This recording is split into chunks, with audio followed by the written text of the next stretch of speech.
Hello mga bossing, welcome sa ating channel. For today's video, update lang tayo about dito sa ating Lord 9. Pero bago ang lahat, salamat nga pala sa mga nag-subscribe and then syempre sa mga nagko-comment dito sa ating Potski channel, The RMT Plays guys. So nagko-content tayo dito ng anything about RMT, MMORPG, kahit na Roblox pa yan mga boss, easy ko-content natin yan once na nakapag-earn tayo ng Baya RMT. Okay? So dito nga pala sa ating Lord 9, mabalik tayo mga boss, no? So nang pina-farm natin dito is yung pwede nating ibenta. Okay? Pero kahit na wala pa tayong nagfa-farm at meron naman tayong puhunan mga bossing ko, is pwede tayo pumunta dito sa marketplace. Okay? Ang napansin ko dito sa marketplace ng Lord 9 is maganda yung takbo ng consumables. Lalo na dito sa ability mga bossing. Okay?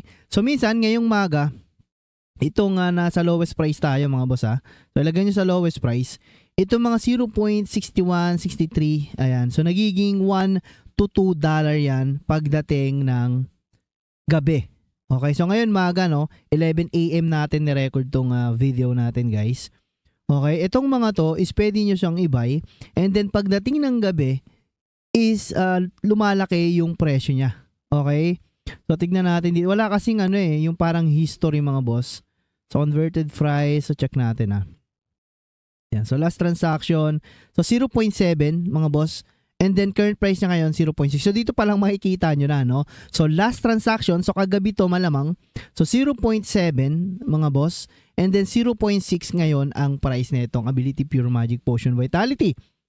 Okay? So yun yung lagay ngayon ng ating Lord 9 next market mga boss. Okay? So wag nyo na muna pansinin itong mga weapon. Ayan, mga mahal talaga yan. So kahit nasa lowest price is ganyan. Kung titignan naman natin, so 84 siya nung last transaction and then 78 naman ngayong umaga. So parang ganun din mga boss. Okay? Ganun din yung nangyayari. So dapat bumili ka tuwing umaga and then sa gabi mag-resell ka mga boss. So check natin sa skill book. Okay, so correct me if I'm wrong, pwede tayong mag-comment dyan kung may mga suggestion kayo about dito sa nakita natin. So sinashare ko agad sa inyo guys, no, para may chance naman kayo makapag-earn dito sa Lord 9 kahit na hindi pa kayo ganun kalakas kagaya natin. So ako kasi nag-AFK minsan, hindi pa ako nagda-dungeon, no? Nag-guild lang ako, donation, and then nag-AFK na ako dun sa lab. So far wala pa naman ako nadadrop na mga vitality na ganyan. Siguro sa third floor na itong ating lab is meron ng madadrop na ganon.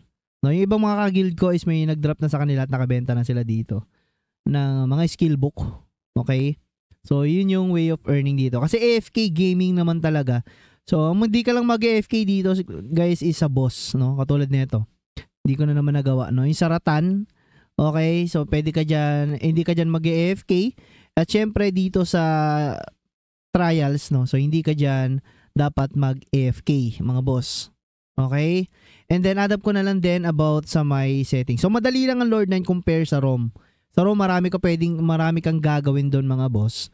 Compare dito sa Lord 9. Sa Lord 9 dalawa lang ang talagang gagalawin mo sa boss and then doon sa Spire. Bukod doon puro AFK na mga boss. So mas madaling laruin itong Lord 9 para sa mga busy nating mga tito dyan. Okay? So sa settings pala, kapag nagbo-boss kayo para hindi kayo mag-lag, sa environment, so pwede nyong i-low lahat yan, then 80% yung UI scale, okay, and then yung mga taong nakikita nyo, babaan nyo into 10. So pag naka-unlimited kasi yan, talagang halos sa sabog yan, no? Para ka nagra-run online. Kahit sa run online is in-off namin yun mga boss. Kasi sobrang daming tao doon sa boss, is hindi na minsan kinakaya ng system natin. Okay, so dito sa laptop talagang malagyan kahit ng 15 katao lang. Okay, doon sa mismong boss. Pero makikita nyo pa rin yung mga pangalan nila. Wala nga lang yung katawan. So kasi nga nakaset lang sa 10 person yung pinaka-settings natin. Okay, so again dun lang sa settings para sa mga naglalag lalo sa phone. Environment, and then sa pinakababa iset nyo sa 10. Kung kaya nyo pang ilaw nyo. No? Yung and then UI graphics 80 lang. Huwag nyo na munang i-100%.